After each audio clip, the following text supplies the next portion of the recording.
The moment the new CEO walked in, the Omega he left behind forgot how to breathe. The conference room fell into a silence that didn't need to be called for. It just happened, like the air itself shifted when Marcus Knox stepped through the glass doors. Tailored suit, steady stride, the kind of presence people adjusted themselves around without thinking, and one by one, department heads moved forward to greet him, hands extended, names exchanged, polite smiles offered and taken back just as quickly, everything smooth, controlled, expected, until his gaze swept across the room. And stopped, just for a fraction of a second, long enough to recognize a face he shouldn't have recognized so easily. Noel Vale stood at the far end of the line, fingers curled tightly around a thin stack of files, his posture stiff as if he had been caught mid-step and didn't know how to move again. And for a single heartbeat, their eyes met, and Noel froze completely, like something inside him had been pulled taut. Before he dropped his gaze too fast, almost like a reflex, his head lowering, shoulders drawing inward as if he could make himself smaller, less visible, less real. The line kept moving. Introductions continued, Marcus shaking hands, nodding, listening. But his attention had already shifted, not enough for anyone to call it out, but enough that when he reached the last person, he didn't move on immediately. Instead, he paused, just a second longer than necessary, and the room, already quiet, seemed to tighten around that moment without anyone understanding why. Marcus extended his hand, calm, composed. Marcus Knox, he said, even though it was unnecessary, and Noel hesitated just slightly before placing his hand in Marcus's, his grip light, uncertain, like he wasn't sure how long he was supposed to hold on, and Marcus noticed. Of course he did. He noticed everything. The faint tremor in Noel's fingers, the way his pulse seemed just a little too fast beneath the contact. And instead of releasing immediately like he had with everyone else, Marcus held on a fraction longer, not enough to be obvious, just enough that Noel became aware of it, his fingers tightening instinctively. Before he tried to pull back, and only then did Marcus let go, his expression unchanged as if nothing about that moment had been deliberate. "How long have you been working here, Noel?" he asked, voice even, controlled, but the question itself already more than he had asked anyone else. And Noel blinked, clearly caught off guard. About a year," he answered, his voice soft, uneven, eyes still lowered. "And your role?" Marcus continued without stepping away, still standing there while the rest of the room waited. And Noel swallowed lightly. "Data entry, reports," he said, the words coming out in pieces. And Marcus gave a small nod, as if considering something before finally moving on, the moment ending outwardly but not truly over. As soon as the introductions wrapped and people began to disperse, the whispers returned, quiet but sharp, slipping through the room like something alive. "Did you see that?" Someone murmured. He stopped at Noel. Another replied. "Asked more than anyone else." A third added with a faint laugh. "Guess the new boss already found someone interesting." And Noel kept his head down, pretending not to hear, though his ears burned and his chest felt too tight, focusing on gathering his papers and leaving the room as quickly as possible, because staying meant feeling that gaze again, and he didn't think he could handle it. Avoiding Marcus became his first instinct after that, something automatic, something necessary. He learned the timing of the halls, the rhythm of meetings, the moments when the executive floor would be busiest and when it would be empty, slipping through the day as quietly as possible, keeping his eyes on his work, his movements small, careful, controlled. But it didn't work the way he hoped it would, because Marcus kept noticing, and once Marcus noticed something, he didn't ignore it. Messages started coming, brief and formal, requests from the executive office asking Noel to come in, always for something minor, a report detail, a data check, something that could have easily been handled by anyone else. And each time Noel stepped into that office, the same tension returned, Marcus behind the desk, composed, unreadable, asking questions that were simple on the surface but stretched just a second longer than necessary, as if he were waiting for something else, something Noel never gave, because Noel answered quickly, quietly, never meeting his eyes for long, always stepping back as soon as he was allowed, leaving the room with the same careful urgency he had when he entered. Outside those closed doors, the whispers grew easier, bolder. "He's been called in again," someone said. "Must be nice," another replied. "Told you, face like that doesn't need anything else," a third added, and Noel said nothing. just lowered his head and kept working, fingers moving across the keyboard with practiced repetition, even when they paused for just a second too long before continuing. Even when the words stayed in his ears longer than they should have. Marcus heard it by accident, or at least that's what he told himself. Standing just outside the open workspace one afternoon, unseen behind the glass, when the conversation drifted clearly enough to reach him. Single dad, right? One voice said casually. Yeah, has been for a while. Another answered, still acts like he doesn't get how things work. A third added with a quiet chuckle, and Marcus stilled, the words settling into place in a way he didn't expect. Single dad, repeating once, twice, as his gaze shifted toward Noel without conscious thought. Noticing now the details he had overlooked before, the faint shadows under his eyes, the subtle fatigue in the way he moved, the way his shoulders seemed to carry something heavier than just work, and something about it didn't align with anything Marcus thought he knew, not with the past, not with the version of Noel he had kept in his mind for 3 years, and before he had fully decided why it mattered, he had already turned back toward his office, pressing the intercom with a single instruction, send Noel Vale in. And when Noel stepped inside a few minutes later, he looked exactly the same as always, careful, quiet, standing just inside the door as if unsure whether he should move further in. You wanted to see me, sir? He asked, and that word again, that distance, and Marcus leaned back. Slightly, studying him with a gaze that didn't soften. You have a child? He asked, direct, leaving no space to avoid it, and Noel's reaction was immediate, a slight widening of his eyes before he looked down, his fingers tightening at his sides. Yes, he said, barely above a whisper, and Marcus tilted his head just slightly, something colder settling beneath his calm, something sharper than before. I thought you had someone, he said, the words even but the meaning behind them anything but neutral. Guess he didn't stay. And Noel froze for just a second, his lips parting as if to answer before closing again, the response catching somewhere he couldn't push it out from. He's not. He started, then stopped, the sentence breaking apart before it could become anything real, and Marcus watched him, waiting, but Noel didn't continue, didn't look up, didn't give him anything more than that incomplete fragment, and the silence stretched, heavier now, filled with things neither of them said, until Noel took a small step back. Sorry, I have work, he said, the words simple, controlled, but his fingers trembled just slightly where they rested against his side, and before Marcus could decide whether to press further or let him go, Noel turned and left, the door closing softly behind him, leaving Marcus alone in the quiet that followed, staring at the space where Noel had just been, something unsettled rising beneath his composure, something that didn't fit into the story he had told himself all this time. And as the silence settled, one thought remained, clear and impossible to ignore. This wasn't the Noel he remembered, and for reasons he couldn't explain, that bothered him more than it should. Before Noel ever called him sir, he had already fallen for him, and Marcus never even noticed. The hallway carried the end-of-day noise in a steady wave, lockers shutting, voices overlapping, footsteps echoing off the polished floor, and Noel Vale stood a little off to the side with a book open in his hands, eyes fixed on a line he had read more than once without understanding, his fingers holding the page too tightly, as if that might make the words stay still long enough to make sense. You're still on that, someone said nearby, not loud, just enough.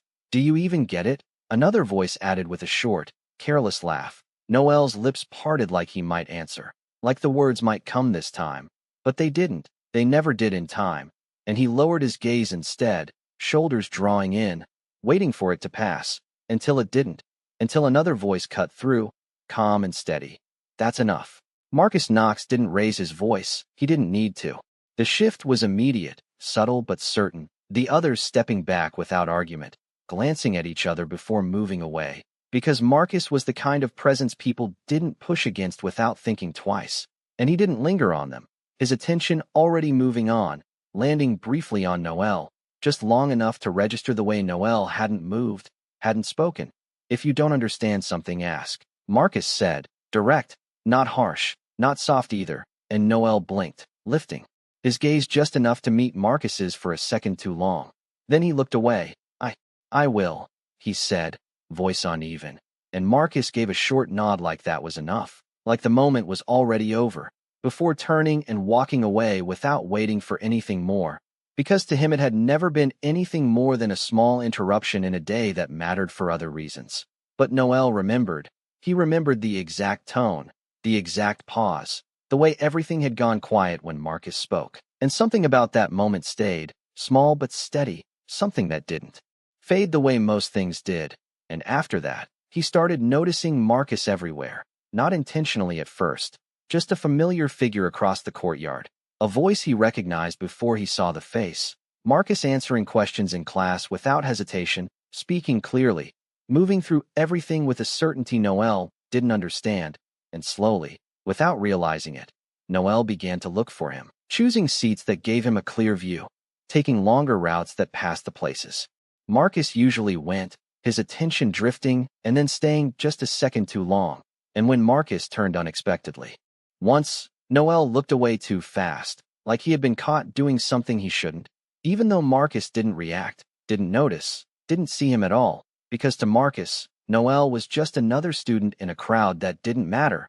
At home, the house was quiet in a way that made every sound feel sharper, lights on in empty rooms, dinner set neatly whether it was eaten or not. And Noel sat at the table with his book open again, reading slowly, stopping often, the same lines repeating until they blurred. When the front door opened and footsteps crossed the floor with familiar precision, Richard Vale didn't speak right away. He loosened his tie, set his briefcase down, and paused when he noticed Noel still at the table, still on the same page. "You're still working," he said, not questioning, just observing.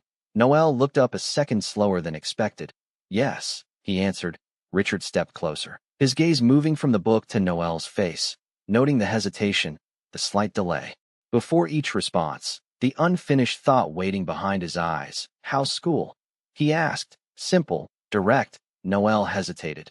"It's okay," he said, and that was enough, because Richard didn't rely on long explanations. He watched, he noticed, and he remembered, earlier that week, Noel standing just outside a lecture hall, not going in, his attention fixed on someone inside. The way he hadn't moved even when others passed. The way his gaze stayed in one direction too long to be accidental. "You were watching someone," Richard said now, just as calmly, and Noel's fingers tightened slightly against the table, his eyes dropping. He didn't deny it, didn't explain it either, and Richard didn't press. He didn't need to. He already knew enough. "You need help," he said instead, shifting the conversation without really leaving it. Noel shook his head quickly. "I can try," he started, then stopped, the rest of the sentence not forming, and Richard lifted a hand slightly, not to silence him, just enough to pause him. "You don't have to struggle through everything alone," he said, his tone even, not soft, but not distant either. And then, as if the decision had already been made somewhere, between observation and conclusion, he added, "I'll arrange a tutor." Noel opened his mouth again. "It's okay, I don't," he tried, but Richard was already past that point, because for him solutions were actions, not discussions, and once he decided, the path was set. "I know who to ask," he said, and that was the end of it. When Marcus Knox heard about it, it wasn't framed like a favor, not really. It was presented as an arrangement with expectations already built into it, the kind that didn't need to be explained to be understood. Marcus listened in silence, weighing the time it would take, the inconvenience, and what refusing would cost, and he understood immediately that saying no wasn't an option he could afford, so he nodded once. "Understood," he said, not because he wanted to, but because it made sense to, and that was enough. The knock came 2 days later, short and measured. Noel stood at the door for a second before opening it, and the moment he did, everything in him seemed to pause again. Marcus stood there, closer than he had ever been before, real in a way that made Noel's thoughts scatter, his heartbeat quickening before he could steady it. "I'll be your tutor," Marcus said, direct, without explanation. Noel stared at him for a second longer than he should have, then stepped aside automatically. "Okay," he said softly, voice not entirely steady. Marcus walked in, setting his bag down, already looking around the room as if assessing it. "We'll start with what you're working on," he said. Noel nodded quickly, moving to the desk, pulling out his books with slightly rushed movements. "This one," he said, opening to a page. Marcus stepped closer, leaning in to look. "Show me where you're stuck," he said. Noel pointed, his finger hovering over a line here. I don't understand this, he admitted. Marcus followed the line, reading quickly, then tapped the page lightly.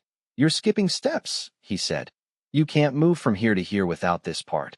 Noel nodded, even if it wasn't fully clear yet. Try again, Marcus said. Noel picked up his pen, writing slowly, stopping, starting again. No, not like that, Marcus said after a moment, shifting closer, his shoulder nearly brushing Noel's as he reached to indicate the line, not touching him, but close enough that Noel's hand paused, his breath catching just slightly before he forced it steady. Break it down. Marcus continued, voice calm, controlled, one step at a time. Noel nodded again, focusing, his writing uneven but more deliberate. Good, Marcus said after a moment, simple, without emphasis. But Noel's pen stopped for a fraction of a second before moving again, because that one word stayed longer than it should have, and somewhere between the quiet corrections, the steady instructions, and the closeness Noel didn't know how to handle, something shifted, something small but certain, the kind of change that didn't announce itself but never went away.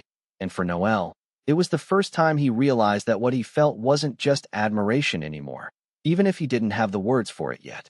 At first, he told himself it was just a job, and that was exactly how he treated it. Marcus Knox kept everything precise from the moment he stepped into Noel Vale's room. Bag set down, sleeves adjusted, voice steady. Open your notes, he would say, or start from the beginning.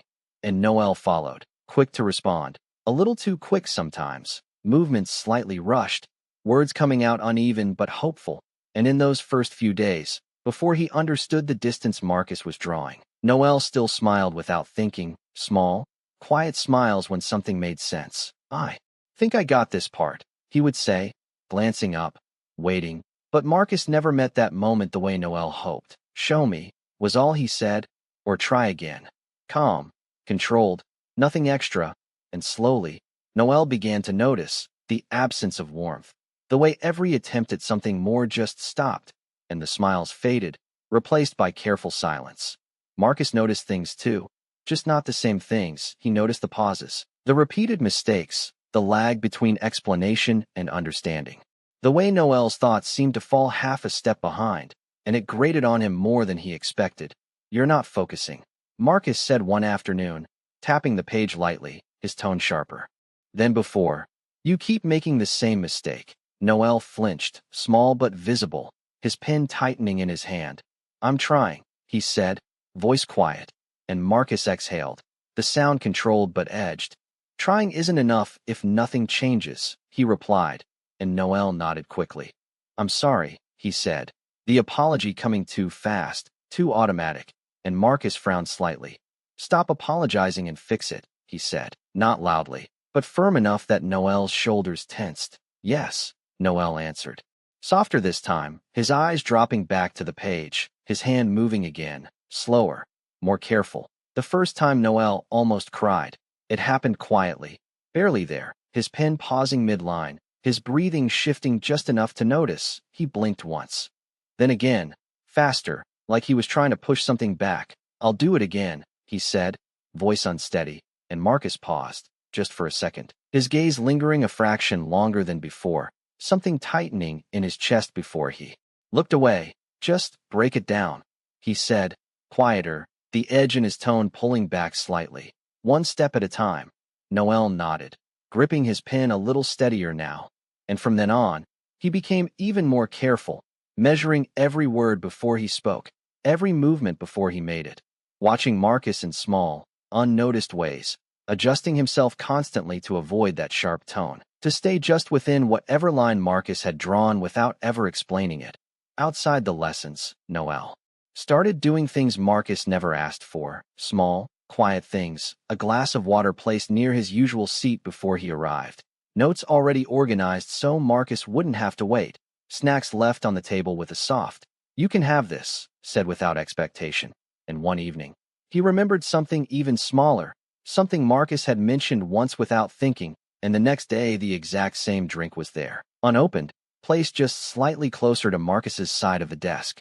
And Marcus noticed, of course he did, he noticed everything, the pattern, the intention behind it, the quiet effort, but he didn't acknowledge it, not directly, treating it as something irrelevant, something unnecessary, because that was easier than thinking about why it was there. The shift came the day Noel set a small bag on the table, hesitating just a second before speaking.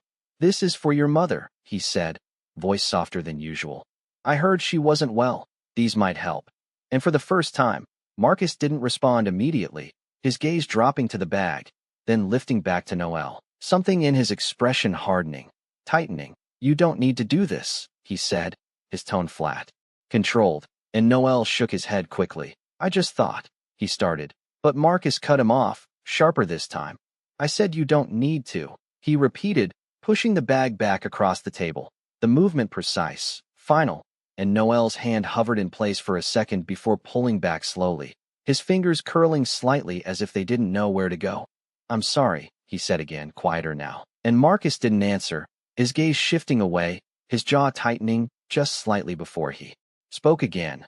"Let's continue," his voice returning to neutral, but the distance was clearer now, colder, and Noel felt it immediately, even if he didn't understand why.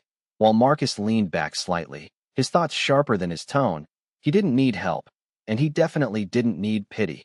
After that, something changed. Marcus became colder in ways that were subtle but consistent, his words shorter, his patience thinner, the pauses between instructions longer, and Noel adjusted again, shrinking himself just a little more, speaking less, moving more carefully, as if reducing himself could keep things steady, but it didn't feel the same anymore, not entirely, because something had been pushed away, something he didn't know how to fix. Still, there were moments, brief and inconsistent, when Marcus's tone would soften without warning, when he would explain something more slowly, correct Noel with more patience, or say good, in that same quiet way that stayed longer than it should have.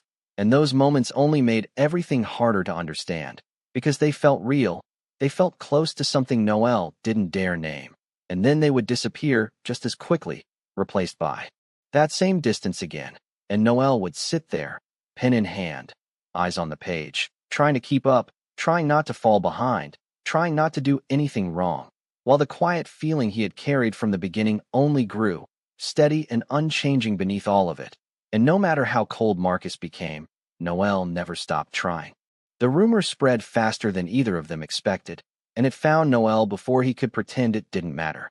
By the time the last class ended, people were already whispering, glancing his way, the same kind of attention Noel had learned to ignore. So he kept his head down and walked the long way past the back corridor, books held close, footsteps careful and quiet, until a group stepped into his path and didn't move.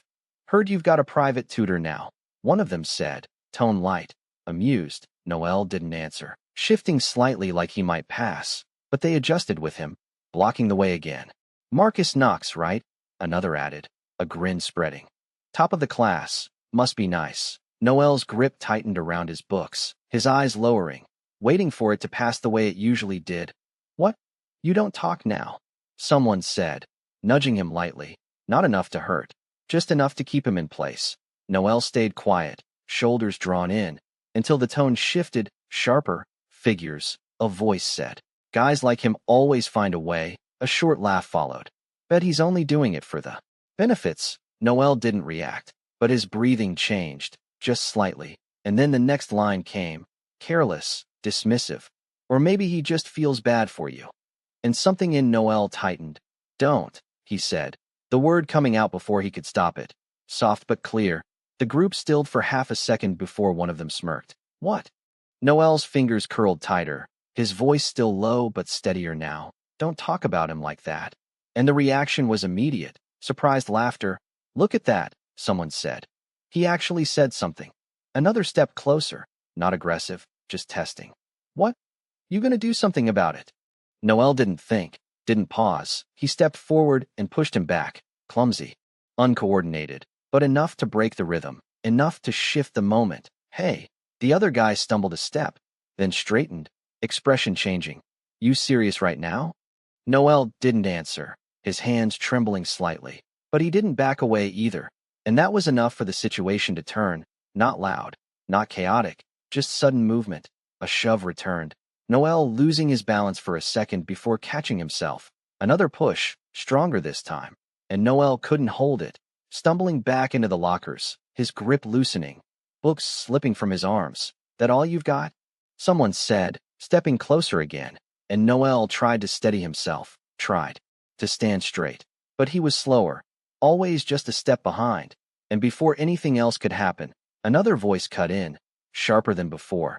That's enough. And this time it wasn't just control in Marcus's tone. It was something else, something harder, and the shift was immediate. Heads turning, space opening slightly as Marcus stepped in, his gaze fixed, steady. Back off, he said, not raising his voice, but not leaving room for argument either. And for a second it worked, for a second. They hesitated, and then one of them laughed. Relax, he said, hands raised slightly. We're just talking. Marcus didn't move, didn't respond to that, just held his ground, and the tension stretched, thin and sharp, before the group finally stepped back. Not fully retreating, but enough to break it. Whatever, someone muttered, turning away. Didn't know he mattered that much, another added, glancing between them. Guess we hit a nerve. And then, as they started to move off, one of them tossed the last line over his shoulder. Careless but precise. Should have known. Kid's been into you forever anyway. The words landing heavier than anything before, and for a moment, everything stilled again, Noel's breath catching, Marcus's expression tightening just slightly. But the group didn't stay to see the reaction. They were already gone, footsteps fading, voices blending back into the background. When the hallway quieted, the only sound left was the faint echo of Noel's breathing. Uneven, and Marcus looked at him properly then, taking in the details he hadn't before. The way Noel was holding his arm too carefully, the slight stiffness in his stance. Are you hurt? Marcus asked. Direct. Noel shook his head quickly. Too quickly. No, he said, even as he bent down to gather his books with hands that weren't entirely steady. I'm fine, he added, and Marcus didn't comment on that, just reached down and picked up the last of the papers, handing them back. You deal with that often? He asked, and Noel hesitated, then nodded once, small. It's nothing, he said. They just talk. Marcus's jaw tightened slightly. And you don't report it? He asked. Noel shook his head again. It's okay, he said.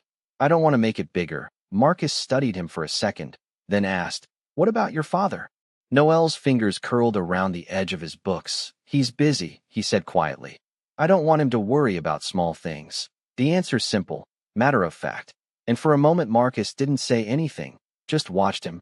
And then, after a pause, he spoke again. What he said? He began, voice lower now, controlled. About you liking me. Noel froze, the color rising to his face almost immediately, his grip tightening, his gaze dropping, and for a second he looked like he might deny it, might deflect, but instead he said, softly, it's true, the words barely above a whisper. I like you, he added, forcing the rest out before he could stop himself. But I don't need you to like me back, his voice unsteady now. If you're uncomfortable, you don't have to keep tutoring me, he said, the sentence coming out in pieces, but clear enough, and when he finished, the silence that followed felt heavier than before, stretching just long enough to make Noel's chest tighten, because Marcus didn't answer, didn't react the way Noel had prepared himself for, didn't say anything at all, and Noel misread it the only way he could, his expression faltering, something breaking through the careful control he had been holding. I'm sorry, he said quickly, almost automatically, stepping back. I didn't mean to make things difficult. And before Marcus could respond, Noel turned, leaving before he could hear anything else. His steps uneven now, faster than they should have been, like distance could fix what he had just done, but he didn't get far, because halfway down the corridor, his foot caught wrong, pain shooting up before he could steady himself, his balance slipping, and then a hand caught him before he hit the ground. Firm, steady, Marcus's grip tightening just enough to hold him upright. Careful, Marcus said, his voice closer now, and Noel blinked. Disoriented, the pain settling in slower than the moment itself. I'm okay, he said out of reflex, but Marcus didn't let go immediately, his gaze flicking down briefly, then back up. You're not, he said simply, and before Noel could argue, Marcus shifted slightly, turning his back. Get on, he said, direct, like it was already decided. Noel froze for a second. He started. But Marcus didn't turn. You're not walking like that, he said, and that was enough. Noel hesitated only a moment.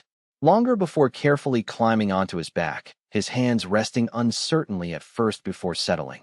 And when Marcus stood, the movement steady, grounded, Noel felt it immediately. The warmth, the stability, something solid he hadn't expected, and without thinking, he leaned forward slightly, his forehead resting lightly against Marcus's shoulder, his breath evening out as the distance between them disappeared in a way that felt too real, too close, the faint scent of Marcus's pheromones. Barely there but enough to notice, enough to make Noel's chest tighten in a different way, and Marcus stiffened for just a fraction of a second, almost imperceptible, before continuing forward without comment, his steps measured, controlled, carrying Noel out of the hallway and into the fading light beyond. And just before they reached the car, Marcus spoke again, his tone returning to something familiar, something steady. "Finish your assignments tonight," he said, not turning. "I'll check them tomorrow." And Noel nodded quietly against his shoulder, holding onto that moment a second longer than he should have, because even without an answer, even without anything clearly said, something had already changed. He told himself it meant nothing, but he didn't stop coming back. The change didn't happen all at once. It slipped in quietly, the way Marcus Knox adjusted his tone without noticing, the way his patience stretched just a little longer before tightening again. "Try that again," he would say, but without the sharp edge that used to follow, and Noel felt it immediately, even if he didn't understand it, even if he didn't trust it completely, because warmth from Marcus came in brief, inconsistent moments, and Noel didn't know how to hold on to them without breaking. Something. One evening, sitting across from his friend, Noel tried to explain it, his words slow, uneven. "He's different now," he said, fingers fidgeting with the edge of his sleeve, and his friend leaned back, studying him with a knowing look. "He knows you like him," he said simply, "and he didn't stop tutoring you, didn't avoid you. What do you think that means?" Noel blinked, taking a second longer than most people would. "I don't know," he admitted, and his friend let out a short laugh. "It means he didn't walk away," he said. "And people like him don't stay unless they want to." Noel lowered his gaze, processing that slowly. "So what do I do?" he asked, quieter now, and the answer came just as quickly. "Stop hiding," his friend said. "Let him feel you." Noel didn't respond right away, but the words stayed with him long after the conversation ended. The next session, Noel hesitated longer than usual before opening the door, his hand lingering near the small scent patch he always wore, then slowly pulling it away instead, his heartbeat uneven as he stepped back into the room. And when Marcus arrived, it didn't take long for him to notice, his gaze pausing for just a fraction of a second, something shifting behind it before settling again. "You're not wearing your patch," Marcus said, his tone calm but more controlled than usual. Noel hesitated. "I forgot," he replied, and Marcus held his gaze for a second longer than necessary. "Put it on," he said, not raising his voice, but leaving no room to ignore it, and Noel's chest tightened instantly, misunderstanding the reaction.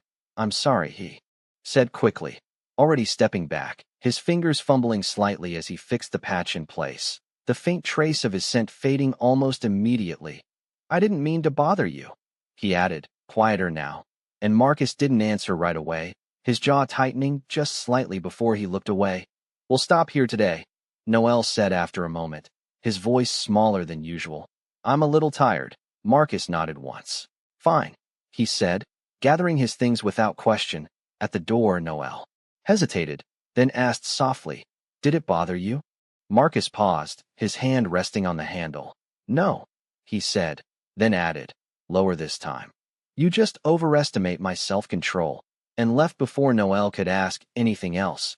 Later that night, Noel repeated the words carefully, like he was trying to understand something just out of reach, and his friend stared at him for a second before shaking his head, half amused, half exasperated. "That's not rejection," he said. "That's the opposite." Noel blinked, confused. "It is?" His friend leaned forward slightly. "He noticed," he said, "and he didn't walk away." "You're still here, aren't you?" Noel didn't answer, but something inside him shifted, something quieter, steadier. The next time Marcus came over, the room felt smaller before either of them said anything, the space between them thinner in a way Noel couldn't explain, and while Marcus was explaining a problem, his focus on the page, Noel found his attention drifting again, not to the work, but to him, the way his voice stayed even, the way he leaned slightly closer when pointing something out, and without fully deciding to. Noel leaned in just a little, enough that their shoulders brushed, the contact light, almost accidental, and Marcus stopped mid-sentence for a fraction of a second before continuing, slower this time. I told you, he said quietly, not to overestimate my self-control. Noel blinked, lifting his head, confusion clear in his expression. What does that mean? He asked, and Marcus looked at him then, really looked at him. At the open, unguarded way Noel met his gaze, the kind of honesty that didn't know how to hide itself, and something in Marcus shifted, not breaking, not fully, but enough that the distance between them no longer felt the same. He didn't move away, didn't close it either, just stayed there, closer than before, and for a moment, neither of them spoke, the silence stretching, filled with something neither of them named. And when Marcus finally leaned back, the movement was controlled again, deliberate, as if he were putting something back in place. Focus, he said, his tone steady, but softer than it had been before. And Noel nodded quickly, looking back down at the page, even though the words blurred for a second before settling again. The rest of the lesson passed in a quiet that felt different from before, not cold, not distant, just aware, like every small movement carried more weight than it should have. And when it was time for Marcus to leave, he didn't rush, didn't linger either, just stood at the door for a second longer than necessary before speaking. Finish your assignments, he said, the same. As always, but not entirely the same. I'll check them tomorrow. Noel nodded. Okay, he answered softly, and as Marcus stepped out, he paused just briefly, not turning back, not saying anything else, but not leaving immediately either, as if something unfinished lingered in the space between them, something that neither of them had crossed yet. And when the door finally closed, Noel stood there a moment longer, his hand still resting on the edge of the desk, his heartbeat slower now, but not steady, because even without anything clearly said, something had shifted again, and this time, neither of them could pretend they hadn't felt it. For a while, it felt steady, and that was exactly why neither of them questioned it. The days that followed settled into something quieter, something that didn't need to be defined, lessons that started the same but no longer stayed within the boundaries they once had. Marcus Knox arriving on time, placing his bag down. Show me what you did, he would say, and Noel Vale would lean a little closer than before, just enough that the space between them didn't feel like something he had to measure anymore. And Marcus didn't move away, not like he used to. He stayed, and that alone changed the weight of everything. Noel tried harder, not because Marcus demanded it, but because he noticed the small shifts, the way Marcus's tone softened when he got something right. Better, he would say, quieter now, and Noel would nod, focusing more, even if the improvement was small, because it mattered, because Marcus noticed. One evening, the pen in Noel's hand slowed, then stopped, his gaze drifting from the page. I used to be better, he said after a long pause, his voice softer than usual, and Marcus looked up, waiting. When I was little, I got really sick, Noel continued, his fingers tightening slightly around the pen. They said it was too late when they brought me in, he added, not looking at Marcus. After that, I just couldn't keep up anymore. The words came slowly, unevenly. I try, he said, quieter now, but it's always slower. And then, almost like a question, you probably think it's frustrating. Marcus didn't answer immediately, something in his expression shifting, something heavier than before. He reached out without thinking, his hand settling briefly over Noel's, steady, grounding. I don't, he said simply, and Noel blinked, looking up, uncertain. You don't have to be like anyone else. Marcus added, his voice lower now, controlled but softer than it had ever been. And for a moment Noel didn't respond, his thoughts catching up slowly.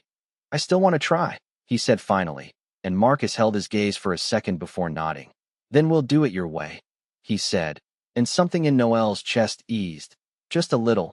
It didn't fix everything, but it shifted something between them. In the way Noel stopped apologizing as quickly, in the way Marcus gave him more time before stepping in, and in the quiet that no longer felt empty. It was around that time, on a night when Noel had been more distracted than usual, missing steps he normally caught. Marcus noticed first. You're not focusing, he said, but there was no edge to it this time. Just observation, and Noel hesitated before answering. I don't feel great, he admitted, and Marcus studied him for a moment. The faint tension in his posture, the way his hand pressed briefly against his own side before dropping again. Then we'll stop, Marcus said, already reaching to close the notebook, but Noel shook his head lightly. It's okay, he said, though his voice didn't quite match the words, and the silence that followed stretched differently than before, heavier, slower, until Noel shifted closer without fully thinking about it, the distance between them disappearing in a way it hadn't before, and Marcus stilled, just for a second, something in his control tightening and then slipping, and that night, the line they had been careful around quietly gave way, not rushed, not forced, just something neither of them stepped back from, something they never named afterward. The next days didn't acknowledge it directly, but everything carried it, in the way Noel stayed a little closer without hesitation, in the way Marcus's gaze lingered just a fraction longer before looking away, in the way neither of them returned to what they had been before. It might have stayed that way if nothing else had interfered, if the world outside that small space hadn't started pressing in again. It happened after class one afternoon. Someone Noel didn't recognize stepping into his path with an easy smile. You're Noel, right? The Omega asked, voice light, practiced. Noel hesitated before nodding. I've heard a lot about you, he continued, glancing toward the building behind them. Mostly about who you've been spending time with. Noel's fingers tightened slightly around his bag. What do you mean? He asked, and the Omega tilted his head, studying him with something that didn't quite feel kind. Marcus Knox, he said, like it was obvious. You didn't know? Noel's chest tightened. Know what? He asked, quieter now, and the Omega smiled faintly. That he was never supposed to be there for you, he said. Your father made sure of that. Noel froze, the words not settling all at once. He paid for treatment. The Omega continued casually. People don't do that for nothing. Noel shook his head slightly. That's not, he started, but the Omega cut him off. You really didn't know, he said, almost thoughtfully. He agreed because he had to. Noel's breath caught, his certainty slipping just enough to matter. That's not true, he said, but his voice lacked conviction now, and the Omega's expression softened in a way that felt worse than mockery. Believe what you want, he said, stepping back slightly, but don't pretend you're not making things harder for him. Noel didn't move, didn't respond, the words settling unevenly, and before he could ask anything else, the Omega added quietly, You're not the only one in his life, and then he left, just like that. Noel didn't confront Marcus. Not that day. Not the next. He tried to act the same, to listen, to focus, but everything felt different now. Every word Marcus said carried something else behind it. Every moment of closeness felt uncertain, like it might not belong to him at all, and the thought stayed, growing louder the more he tried to ignore it, until it became something he couldn't hold anymore. The letter came together slowly, lines written and rewritten, words crossed out and simplified, until all that was left was something Noel could manage, something that didn't ask for anything back, and when he finally folded it, his hands trembled slightly, but he didn't stop. He left it where Marcus would find it, along with everything else he thought he should return. Marcus didn't understand it at first, the letter too simple, too clean, saying Noel had changed his mind, that he had someone else now, someone more suitable, that he didn't need the lessons anymore. And he read it once, then again, as if the meaning might change, but it didn't, and something in him tightened in a way he didn't expect. He tried to find Noel after that, but it didn't take long to realize he wasn't being allowed to.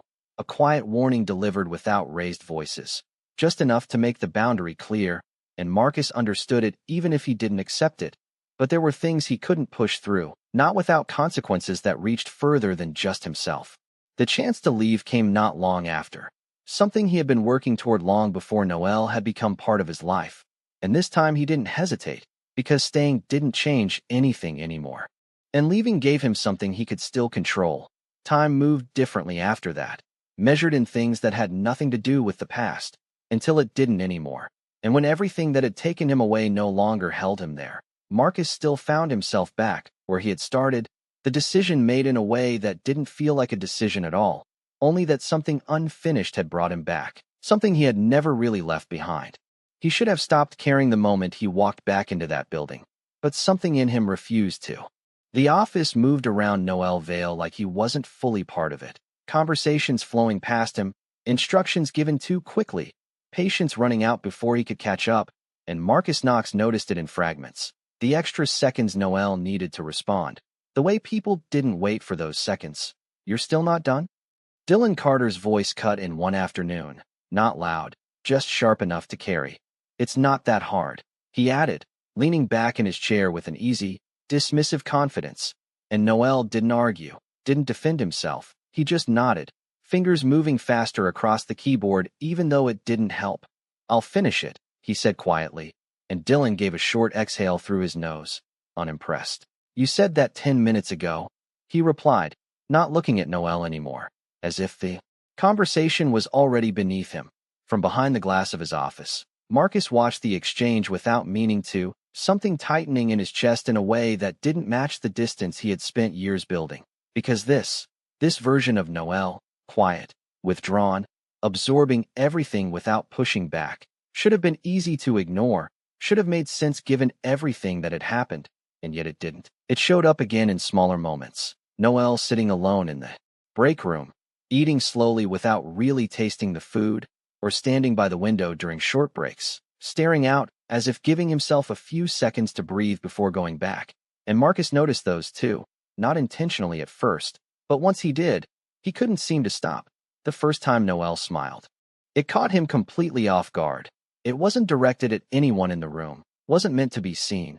Noel sat at his desk, phone held slightly closer than usual, his eyes softening in a way Marcus hadn't seen in years, unguarded, warm, real, and for a moment Noel looked almost like he used to, lighter, quieter, untouched by everything that came after, and Marcus found himself watching longer than he should have, until Noel blinked and the smile faded, his expression closing off again as if that moment had never existed. It happened again the next day, and this time Marcus caught a glimpse of the screen, just enough to understand. A child laughing at something off camera, bright and unfiltered, and Noel's thumb moved slightly as he replayed the clip, the same small smile returning, softer this time. And something in Marcus shifted again, something he didn't have a name for, something that made it harder to look away. The contradictions built quietly, Noel avoiding him whenever possible, answering only when necessary, keeping a careful distance as if proximity itself was something to be managed. And yet still the same in those unguarded moments, still carrying that quiet sincerity Marcus remembered, and it didn't match the ending Marcus had accepted, didn't match the version of the story he had told himself for years. You're skipping a step.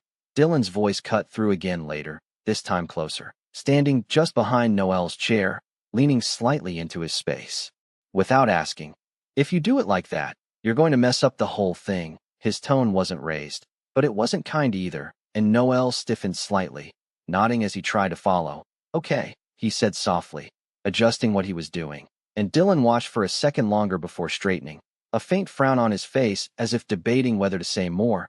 Just pay attention, he muttered before stepping away. Marcus saw that too, the way Dylan stood just a little too close, the way Noel leaned in just enough to listen, not out of comfort but necessity. And something in Marcus sharpened, a quiet irritation that didn't quite have a place yet. It surfaced again when Dylan pushed a stack of papers back across Noel's desk with a casual flick. Fix it, he said, the same tone as before, and Noel's fingers tightened slightly around the edges before he nodded. I will, he answered, and Marcus moved before he fully decided to, stepping out of his office, his voice cutting in, calm but firm. If there's an issue, explain it properly. Dylan straightened almost immediately, the shift subtle but clear. I was just, he started, but Marcus didn't give him space to finish. Then explain it, he repeated, his gaze steady, and for a moment Dylan held it, something unreadable passing through his expression before he looked away, jaw tightening just slightly. He skipped a step. He said finally, tone clipped now, less dismissive than before, and Marcus gave a short nod. Then show him, he replied, not looking away until Dylan did exactly that. The moment settled differently after that, the edge in the room dulling just enough, and when Marcus turned back toward his office, he didn't look at Noel again, but he was aware of the shift behind him, the space that had opened up, however small. It didn't change everything. Noel still moved through the office the same way, quiet, careful, keeping his distance, especially from Marcus, answering only when necessary, avoiding eye contact when he could, as if being near him was something he needed to manage just as much as everything else. And Marcus noticed that too, more than he wanted to, more than he should have, because every time Noelle stepped away, something in him registered it, something that didn't match the version of detachment he told himself to hold on to. The contradictions kept building, Dylan's presence sharp and inconsistent, Noelle's quiet persistence, the brief flashes of warmth that didn't belong in the life Marcus thought Noelle had chosen, and the question returned, quieter but more insistent each time. Why did it still matter? Why did any of it still matter? And for once, Marcus didn't answer himself right away. He just stood there, watching from a distance he hadn't chosen but hadn't closed either, the space between them unchanged on the surface, but no longer simple in the way it used to be. He should have kept his distance, but Marcus didn't give him a choice. The announcement came late in the afternoon. The project wrapped ahead of schedule, results better than expected, and Marcus Knox standing at the front with the same calm authority. "We're doing a team dinner tonight," he said, voice even. "Everyone attends." And Noelle Vale felt the tension settle in his chest before he could think of a way out. These weren't places he knew how to exist in, weren't places he belonged. And while the room filled with easy excitement, Noelle kept his head down, already planning how to slip away unnoticed. His phone buzzed once, a short message that didn't need a name. "Don't skip it." Noelle hesitated, then typed back slowly. "I'm not feeling well." The reply came immediately. "Then show up and leave early." And that was it. No room to argue, no space to refuse, just a decision made for him. And Noelle knew better than to push further. "Okay," he said, even though it didn't feel like one. Outside, he pressed his phone to his ear, voice low. "Kai, I don't think I should go." And on the other end, Kai Tran sighed softly. "You're already going," he said, half amused, half resigned. "Just stay near someone you trust. Don't drink anything you didn't open, and text me if it gets weird." Noelle nodded, even though Kai couldn't see him. "I will," he said quietly before ending the call. The restaurant was louder than Noelle expected, lights softer but the noise heavier, conversations overlapping in a way that made it hard to focus, and he stayed near the edge of the group, trying to take up less space. But it didn't last. Someone pressed a glass into his hand with an easy grin. "You should try this." Noelle shook his head lightly. "I don't really drink," he said. But the alpha waved it off. "It's just juice," he insisted. "Relax." Noelle glanced down at the glass, harmless enough, and against his better judgment, he took a small sip, then another when they nudged him. The taste sharper than expected, but not enough to make him stop. Across the room, Marcus noticed without meaning to, the way Noelle held the glass too carefully, the slight delay in his reactions, and he told himself it wasn't his concern, that Noelle's choices weren't his to monitor. But his gaze returned anyway, until it stayed. It didn't take long for the shift to show. Noelle setting the glass down too quickly, his hand lingering on the table as if he needed the support, the lights catching in his eyes too brightly. And when he tried to move, his balance didn't follow, his steps uneven in a way he couldn't hide. "Careful," a voice said closer this time, and Noelle turned too late, his body tilting forward as the room blurred, his shoulder brushing into Dylan Carter before he could steady himself.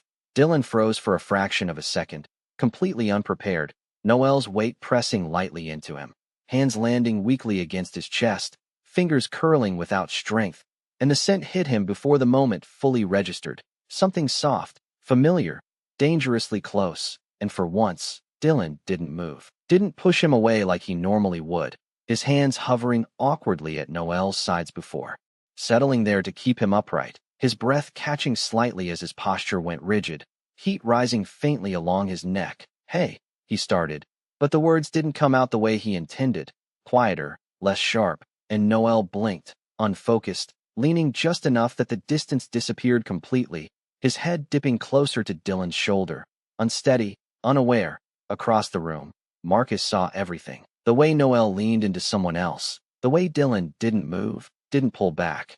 And something in Marcus shifted instantly, sharper, less controlled, closing the distance in a few quick steps before thought could catch up, his hand catching Noelle's wrist, firm but controlled as he pulled him back. "That's enough," he said, voice low, final. and the change was immediate. Dylan letting go without protest this time. Though his expression didn't fully reset, something lingering there, unreadable, as he stepped back, jaw tightening just slightly as he looked away. I'll take him home, Marcus added, already guiding Noel out before anyone could question it. And the murmurs followed them anyway, quiet but persistent, filling the space behind them. The car ride was silent at first, Noel, leaning back against the seat, his breathing uneven, head tilted as if he couldn't keep it steady. And Marcus kept his eyes on the road, his grip tightening slightly on the wheel, the silence stretching until Noel shifted beside him, a soft sound escaping before he spoke. It's too much, his voice unfocused, and Marcus glanced over briefly. You'll be okay, he said, steady, but Noel shook his head slowly.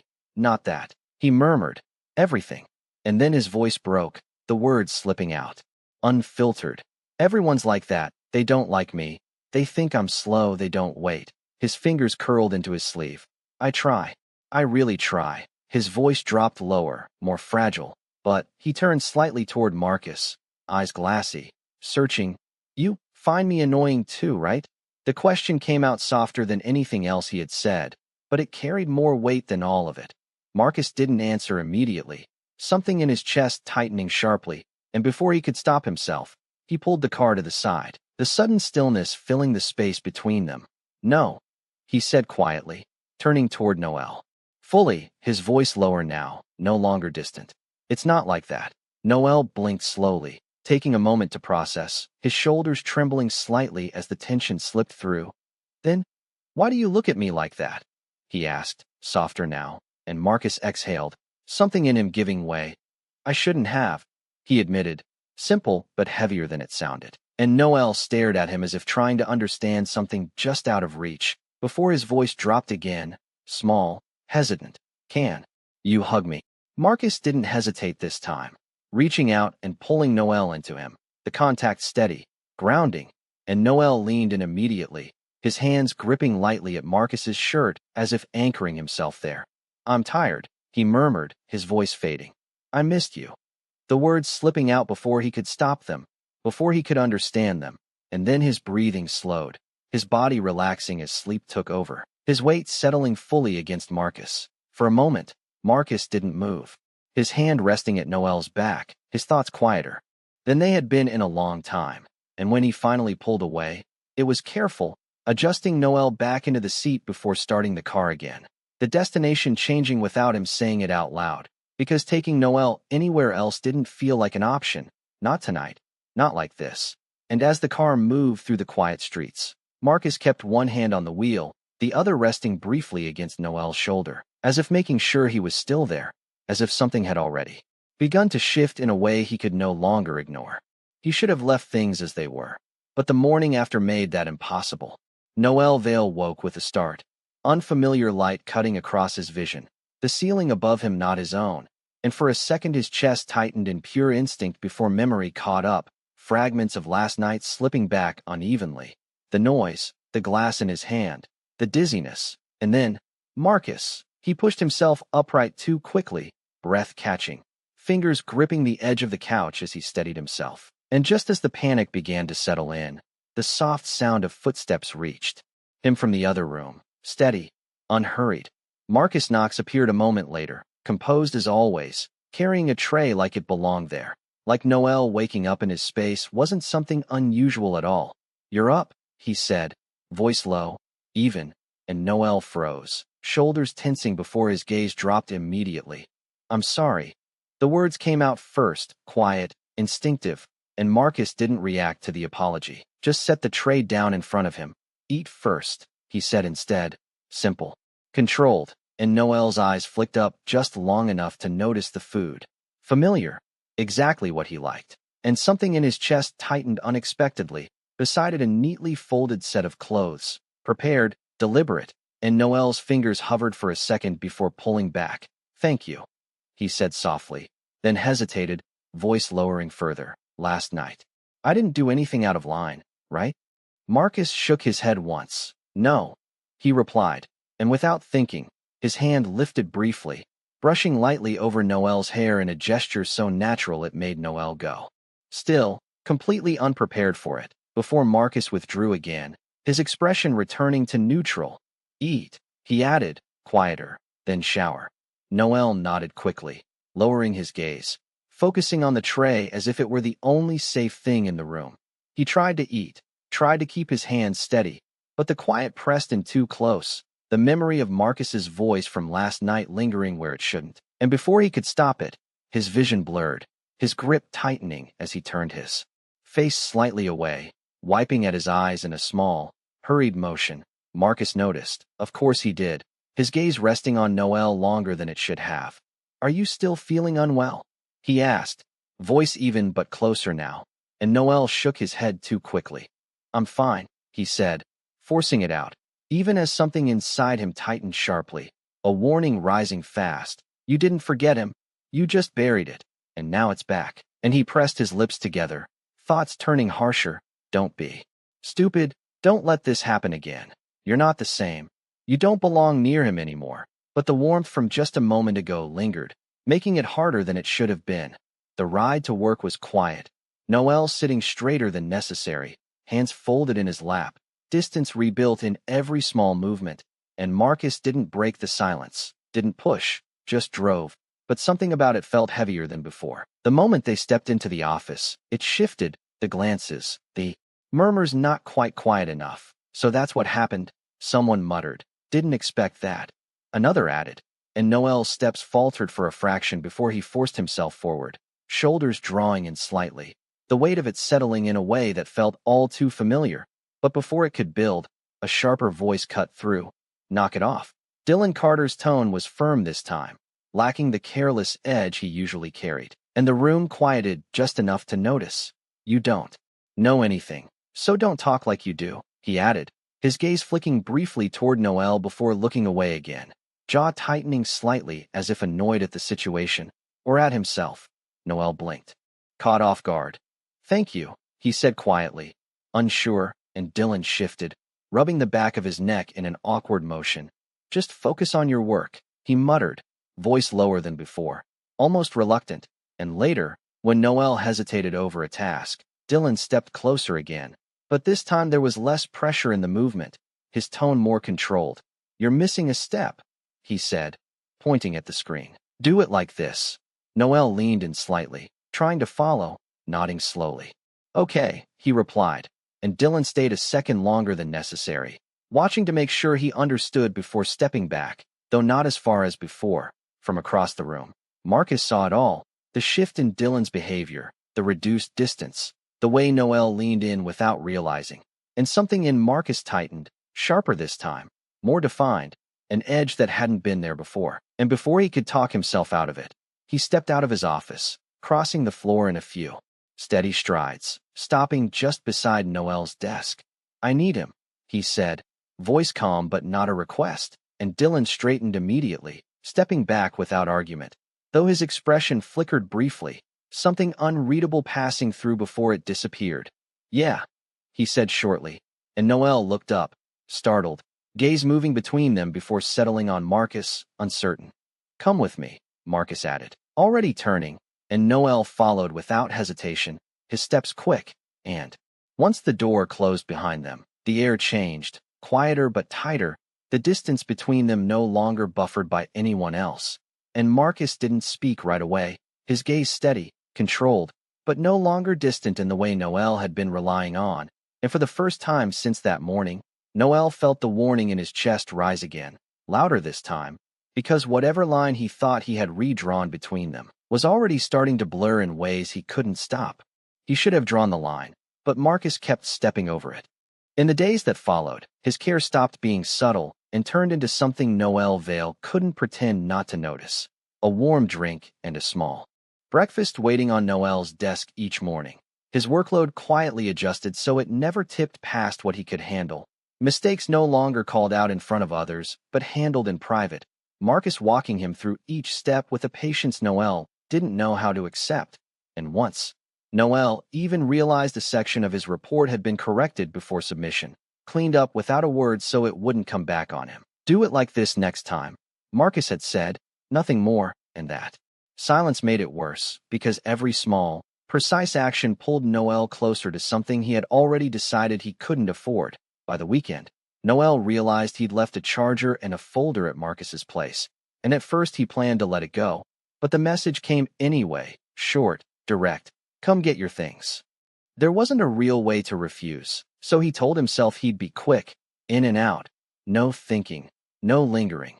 Standing outside the familiar door, Noel took a slow breath and rang the bell, already bracing himself. But when it opened, it wasn't Marcus on the other side. It was the Omega from before.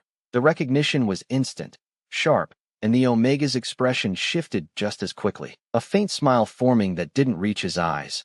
"Oh, it's you," he said lightly, and Noel stilled, fingers tightening at his side. I came to pick up my things," Noel said, voice quiet, controlled, and the Omega tilted his head, looking him over in a way that felt deliberate. "Coming to my boyfriend's place to pick up your things," he repeated, softer now, but edged. "That's bold." Noel's breath caught, the words landing before he could prepare for them. "I didn't," he started, but the Omega cut him off with a small, dismissive motion. "You don't have to explain," he said, stepping just a little closer, still keeping the doorway to himself. "I've heard enough," his gaze sharpened. "You've been hovering around him again, haven't you?" Noel shook his head instinctively. "No, I'm not." But the Omega's expression didn't change. "You should stop," he said calmly. "He's already done more than enough for you." Noel felt something in his chest tighten, sharp and immediate. "I didn't ask," he tried, but the Omega leaned in slightly, lowering his voice. "Don't misunderstand it," he said. "Whatever kindness you think you're seeing, it's not that." His eyes flicked briefly past Noel, into the apartment, then back. "He owes you. Your family. That's all." Noel went still, the words settling exactly where they were meant to land. "So don't make things complicated for him." The Omega finished, almost gently. "You're not someone who fits into his life." And that was it. Clean. Final. Noel nodded before he realized he was doing it. A small, automatic motion, as if accepting something he had always known.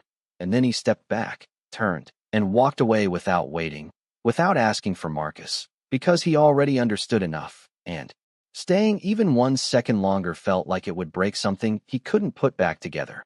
The walk home blurred, the thoughts repeating in quiet loops. Of course, that's what it was. Marcus had his own life, someone who belonged beside him, someone who wasn't.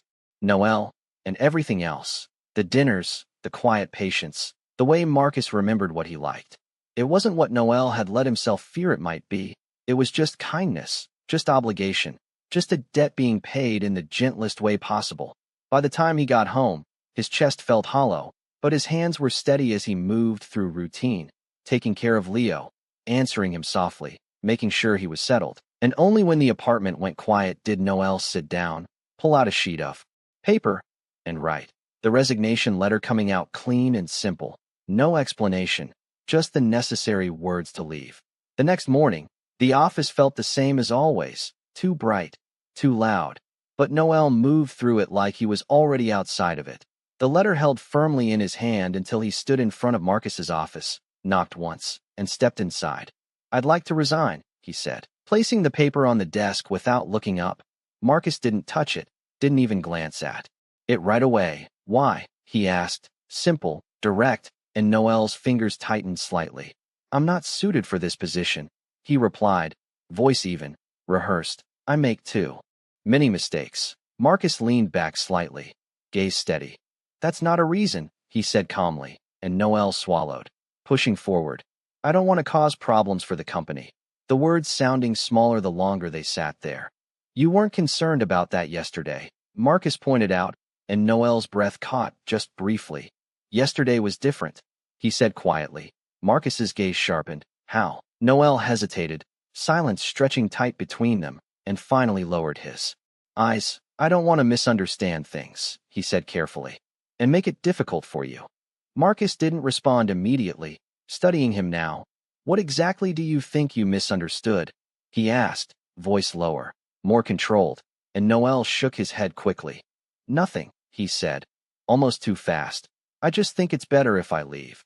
Marcus's expression didn't shift. "No," he said simply, and the word landed heavier than anything else. "I'm not approving this." Noel looked up then, startled despite himself. Why? The question slipped out before he could stop it, and Marcus held his gaze, something unreadable beneath it. Because you're leaving over something you won't even say out loud, he replied evenly. If there's a reason, you tell me. And the silence that followed wasn't something either of them could step around anymore. He should have let it go, but Marcus refused to lose him again. The door shut with a soft click that sounded louder than it should have, sealing Noel Vale inside a space that suddenly felt too small to breathe in, and for a moment neither of them moved. Noel standing rigid near the desk, fingers clenched at his sides, while Marcus Knox watched him without looking away, the calm he had been holding on to thinning in a way he could no longer hide. Tell me the real reason, Marcus said, his voice low, controlled, but carrying an edge that hadn't been there before, and Noel shook his head almost immediately. I already told you, he replied, forcing the words out evenly. It's better if I leave. Marcus didn't accept it, didn't even acknowledge it as an answer. No, he said, firmer this time. That's not a reason. The silence stretched tight, pressing in from all sides, and Noel stayed still, every instinct telling him to hold the line, to end this cleanly. But Marcus stepped closer, closing the distance Noel had been trying so hard to keep. Look at me, he said, and Noel hesitated before lifting his gaze. Just enough, and that was all it took. Something in Marcus shifted, not explosive, not loud, but sharp enough to cut through everything else. You're being cruel, he said, the words landing heavier than Noel expected, and Noel froze, confusion flashing across his face. What? He whispered, genuinely lost, and Marcus let out a short breath, something restrained finally slipping. You started this, he continued, his voice lower now, but more deliberate. You came to me first. You made it impossible to ignore you, and then you walked away. Noel's brows pulled together, trying to follow, trying to understand. I didn't. You made me fall for you, Marcus said, cutting him off, quieter now but sharper for it. And then you left like it didn't matter. Noel's eyes widened slightly, the words hitting in pieces he couldn't put together fast enough. Last time, and now again. Marcus went on, his gaze steady, unrelenting. You disappear whenever it suits you. Noel shook his head, more urgently now. No, that's not true, his voice rising just slightly. I've never played with your feelings. I wouldn't do that. His hands tightened. But, he hesitated, the thought finally forcing its way out. Don't you already have someone? The question slipped out softer, but it changed everything. Marcus stilled, the tension breaking just enough for confusion to surface. What? He asked, and Noel swallowed, forcing himself to continue. The Omega at your place, he said. Voice quieter now. He said, he's your boyfriend. The words felt strange even as he said them, but he didn't stop. He told me not to misunderstand your kindness. Noel lowered his gaze. He said you were just helping me because you owed my family. The room went silent, but this time it wasn't sharp. It shifted, something heavier settling in its place, and Noel felt it before he understood it. The weight of what he had just admitted. Marcus stared at him for a long second, then frowned slightly, like the idea itself didn't make sense. He said that. He repeated, almost under his breath, then shook his head once, the tension easing into something colder, clearer. He's not my boyfriend, he said, firm, without hesitation, and Noel blinked, looking up again. What? He's my advisor's son, Marcus clarified, his tone flat, almost dismissive now. He shows up more than he should. That's all. Noel stood there, the words taking a moment longer to settle, his expression shifting, confusion giving way to something else, something unsteady, like the ground beneath him had just shifted without warning. And in that moment it hit him all at once. Everything he had convinced himself of, every reason he had forced himself to accept, it collapsed, leaving nothing solid behind. Marcus watched that change happen, saw it in Noel's eyes, and stepped closer again, slower this time, more deliberate, until there was no distance left to hide behind. Look at me, he said again, softer now, and Noel did. Even though his thoughts were still unraveling, Marcus held his gaze, steady, unflinching. My answer hasn't changed, he said, voice low, controlled. The only person I've ever been involved with is you. Noel's breath caught, the words landing deeper than anything else before them, and Marcus didn't look away, didn't give him space to retreat. You're the one who asked to break things off, he continued, quieter now, but each word precise. I never agreed. The sentence fell between them, simple, absolute, and for a moment, everything stilled. Noel stood there, caught between what he thought was truth and what Marcus was telling him now. The distance he had been clinging to gone, leaving him with nowhere to step back to, and Marcus didn't move, didn't soften, just stayed where he was, close enough that Noel could feel it, the weight of everything he had been avoiding, finally pressing in from all sides, demanding an answer he could no longer run from. He should have asked sooner, but Marcus finally listened. The air in the office felt different now, no longer just tense, but heavy with everything Noel Vale had been holding back, and for a moment he couldn't speak, couldn't decide where to begin, until his fingers tightened slightly, and the words came out quieter than anything he had said before. Back then, I didn't want to leave, Noel said, his voice unsteady but clear, and Marcus Knox didn't interrupt this time. Didn't push, he just stood there, watching him, waiting. Noel lowered his gaze briefly, gathering himself. My father told me the truth, he continued slowly. About you, about your mom's hospital bills, about how he made you stay. His hands curled slightly. He said you didn't choose me, that you were just doing what you had to. Marcus's jaw tightened, just barely, but he didn't look away, and Noel went on, forcing himself to finish. I thought, if I stayed, I'd only hold you back. His voice dropped softer, more fragile. You were meant for more than that, not tied to someone like me. The words hung between them, raw, and Noel swallowed before adding. So I left first, simple, final, because I thought that would make it easier for you. Silence followed, not empty but full, the kind that carried years of misunderstanding all at once. Then, more quietly, almost like he wasn't sure he was allowed to say it, Noel added.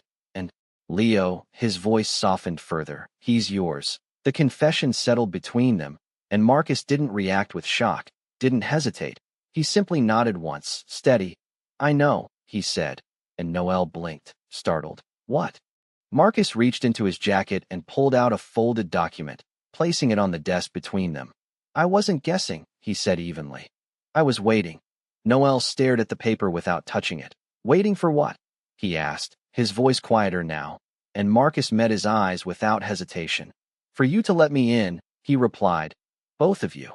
The words landed heavier than Noel expected, and before Noel could respond, Marcus continued, his voice lower now, more controlled.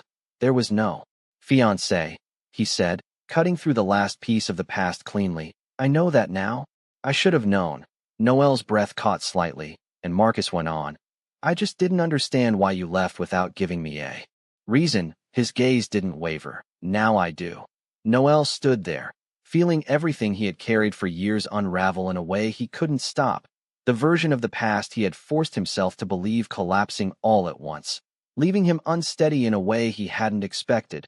Marcus stepped closer then, slower, deliberate, until there was no distance left between them, his presence no longer sharp but grounded, steady. Those years were hard, weren't they?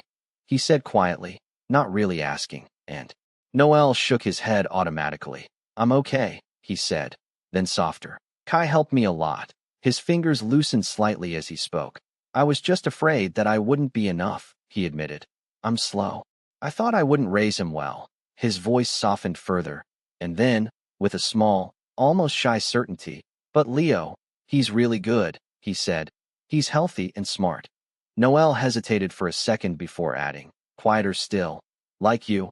Marcus didn't respond right away, something shifting in his expression before he exhaled slowly, stepping even closer, close enough that Noel could feel it without having to look away. When you were drunk, Marcus said, his voice lower now, softer. Then before, you said you missed me. Noel's breath stilled, and Marcus continued. You asked me to hold you. A brief pause, just enough. Do you still want that?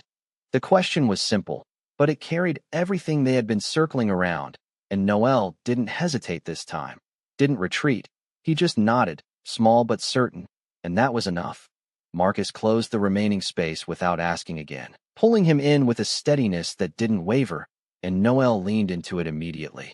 Like something in him had finally given in, his hands gripping lightly at Marcus's shirt as if anchoring himself there. And Marcus held him just as firmly, one hand steady at his back, the other at his shoulder, grounding him, not letting him pull away this time. There were no more words, none that mattered more than this, just the quiet certainty settling between them. The past no longer something pulling them apart, but something they had finally faced, and neither of them moved, because this time, walking away was no longer an option. He thought he understood what he'd missed, but meeting his son made it real. The apartment was quieter than it had been the night before, but it didn't feel empty anymore. Not with Marcus Knox still there and Noel Vale moving through the space like he didn't quite know what to do with the new balance between them. Everything softer now, but not settled. And in the middle of it all was Leo, small and steady, watching everything with open curiosity like he always did. Noel stood in the kitchen longer than necessary, pretending to busy himself with things that didn't need doing, his mind still catching up to everything that had changed. While in the living room, Marcus remained where he was, seated but not distant, his attention shifting to the quiet presence nearby. Leo stood a few feet away at first, holding onto the plush dinosaur Marcus had given him, studying him with that same unguarded focus he used for everything new. And Marcus didn't rush it, didn't call him over, just met his gaze calmly, letting the silence sit until Leo took a small step forward on his own, then another, drawn by something he didn't need to explain. "You're still here," Leo said finally, his voice soft but certain, and Marcus nodded once. "I am," he replied, just as steady, and Leo seemed to consider that, fingers tightening slightly around the dinosaur before he asked, "You're not leaving?" The question was simple, but it landed deeper than it should have, and Marcus felt something in his chest shift quietly, something unfamiliar but grounding. "Not if you don't want me to," he said, and Leo blinked, processing it in that straightforward way children did, before nodding once, like the answer made sense. Noel froze in the doorway when he heard that, his breath catching for just a moment before he forced himself to stay where he was, watching without interrupting, something in his chest tightening in a way that felt too close to breaking and too warm to push away. Leo moved closer then, stopping just in front of Marcus, tilting his head slightly. "Papa says you're busy," he said, almost thoughtfully. "Are you still busy?" Marcus shook his head, a faint hint of something softer crossing his expression. "Not right now," he answered, and Leo accepted that just as easily, shifting the dinosaur in his arms before holding it up slightly. "He likes you," Leo said, as if sharing something important, and Marcus let out a quiet breath that almost sounded like a laugh. "Does he?" he said, and Leo nodded again. "He sleeps with me," he added seriously, "so he knows." Marcus's hand lifted before he thought about it, resting gently over Leo's small head. Careful, steady, and Leo didn't pull away, didn't hesitate, just leaned into the touch like it was something familiar even though it wasn't. And that simple response settled something deeper in Marcus than he had expected, something that had been waiting longer than he realized. Noel looked away for a second, pressing his lips together, his fingers curling slightly against the counter as he tried to steady himself. Because seeing them like that, so easy, so natural, felt like something he didn't know how to hold on to yet. "Do you want to see something?" Marcus asked after a moment, his tone still calm, and Leo nodded immediately, interest sparking, and Marcus reached for a pen and a scrap of paper from the table, sketching quickly, the lines simple at first, then clearer, forming a small dinosaur that looked almost like the plush toy Leo was holding, and Leo's eyes lit up instantly. "That's him," he said, stepping closer, almost bouncing on his feet. "That's him." Marcus handed the paper over without hesitation, and Leo took it carefully, like it was something valuable, before looking up again, brighter now. "Can you draw me too?" he asked, and Marcus didn't hesitate. "Of course," he replied, pulling the paper back and adding to it a smaller figure beside the dinosaur. Simple, but unmistakably Leo. And when he handed it back, Leo smiled fully this time, open and unguarded. "Thank you," he said, hugging both the drawing and the toy close, and Marcus watched him for a second longer than necessary, something quiet settling into place. Noel stepped forward then, unable to stay back any longer, his voice softer than usual. "Leo, you should get ready," he said gently. And Leo nodded, still holding on to everything Marcus had given him, before turning back once more. "You'll still be here?" he asked again, and Marcus met his gaze without hesitation. Yes, he said, steady, and Leo accepted it again, just as simply, before heading off toward his room.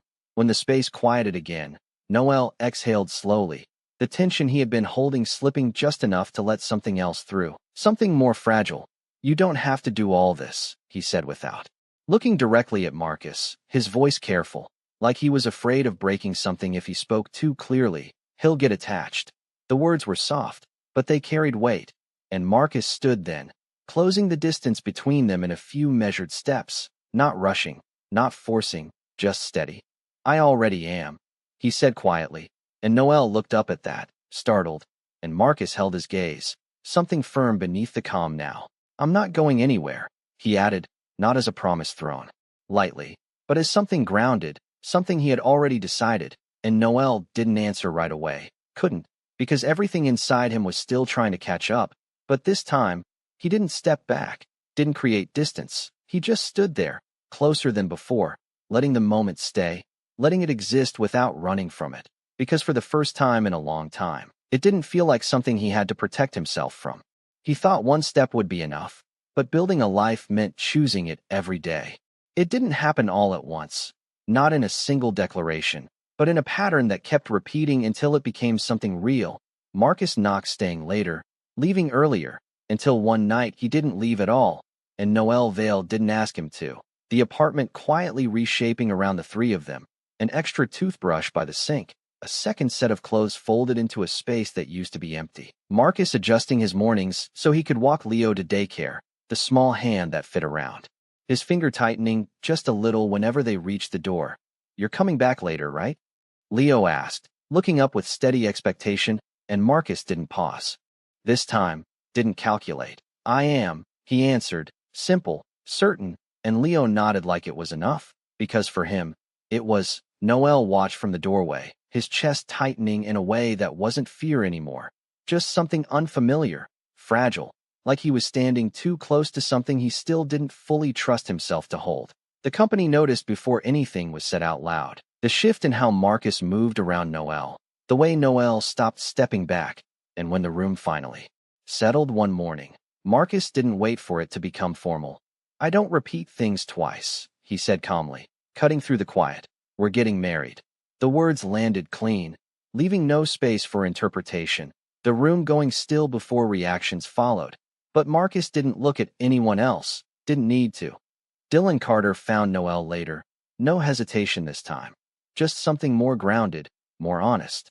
I owe you an apology, he said, hands loose at his sides instead of crossed. I misjudged you. Noel looked up, surprised, and Dylan exhaled quietly. You were never the problem, he added, the words simple but deliberate. Then, after a brief pause that carried more weight than he intended, if it weren't for him, I would have tried. Noel blinked, unsure how to respond, and Marcus's presence shifted immediately behind him, silent but unmistakable, his gaze enough to make Dylan lift his hands and surrender. Relax, he muttered, stepping back. I said would've, and left it there. That evening, Kai leaned against the window beside Marcus, arms folded, watching the city below before speaking. You know now, he said, and Marcus didn't deny it. Not all of it. He replied, and Kai let out a slow breath, something heavier settling into his tone. Then listen, he said, glancing over. Those years weren't just hard. Marcus didn't interrupt, and Kai continued, quieter now. He got sick during the pregnancy. More than once. Didn't tell anyone. Marcus's jaw tightened, just slightly, but he didn't look away. After Leo was born, he barely slept. Worked whatever he could take. Learned everything alone. Kai paused, then added, more quietly. There were nights he fell asleep sitting up, still holding Leo. The image settled heavily, and for the first time, Marcus looked away, his gaze breaking for a brief second before returning, steadier but changed, and Kai finished simply. So if you're staying, don't make him wonder again. Marcus didn't answer out loud, but the silence carried something more certain than words. The last piece came quietly, without the sharpness it once held. When Marcus walked in to find Noel sitting across from the Omega who had once stood at his door, the tension different now, not hostile, just unresolved. He came to apologize, Noel said calmly, not moving away, And the Omega nodded once, his voice lower than before. What I said wasn't my place. Noel held his gaze for a moment before speaking, softer but clear. It hurt. The Omega nodded again, accepting it without argument, and stepped back, leaving the space lighter than before. Leo's voice broke through a second later as he ran into the room, arms wrapping around Marcus without hesitation. "You're back," he said, and Marcus rested his hand on his head, grounding, steady. "I am," he replied, and when he looked up, his gaze met Noel's, something unspoken but firm settling between them, not fragile anymore, not uncertain, but chosen, fully, and Noel didn't step back this time, didn't protect himself from it. He just stayed, letting the moment hold, because for the first time, it wasn't something he was afraid to keep. Some endings aren't about closure, they're about choosing to stay. The day didn't feel like a grand event, not in the way Noel Vale used to imagine.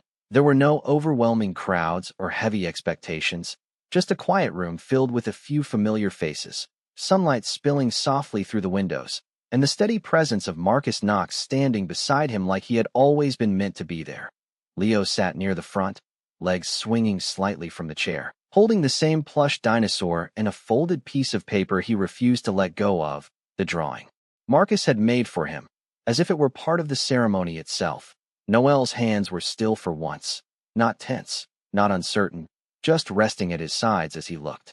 At Marcus, really looked this time, without hesitation, without the need to pull back, and Marcus met his gaze the same way, calm, certain, grounded in something that no longer needed to be proven. The vows were simple, spoken without flourish, but each word carried the weight of everything they had already lived through, everything they had chosen to face instead of walking away from. And when it was done, when the final words settled into something real, Marcus didn't rush, didn't move for the room. He reached for Noel's hand like it was the most natural thing in the world, steady, warm, and Noel held on without hesitation, fingers tightening just slightly, as if anchoring himself there. Leo didn't wait for permission. He ran forward the moment he felt it was over, stopping just short before looking up at Marcus, his expression more serious than usual, like he had something important to say. "Can I call you Dad now?" The question came out clear, unguarded, and for the first time. That day, Marcus's composure shifted, just enough for something softer to break through. He crouched slightly to meet Leo's eyes, his voice quieter than before.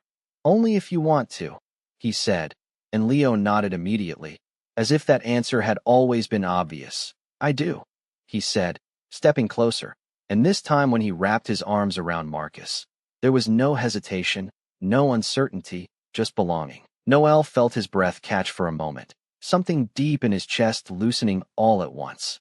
Not sharp, not painful, just relief in its purest form. And when Marcus looked up again, his gaze found Noel's, steady, unspoken, but clearer than anything they could have said.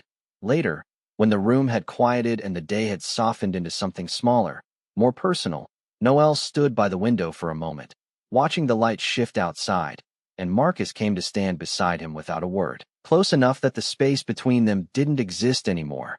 "You're thinking again," Marcus said, quietly, and Noel let out a small breath that almost sounded like a laugh. "A little," he admitted, then added, softer. "I keep wondering if this is real."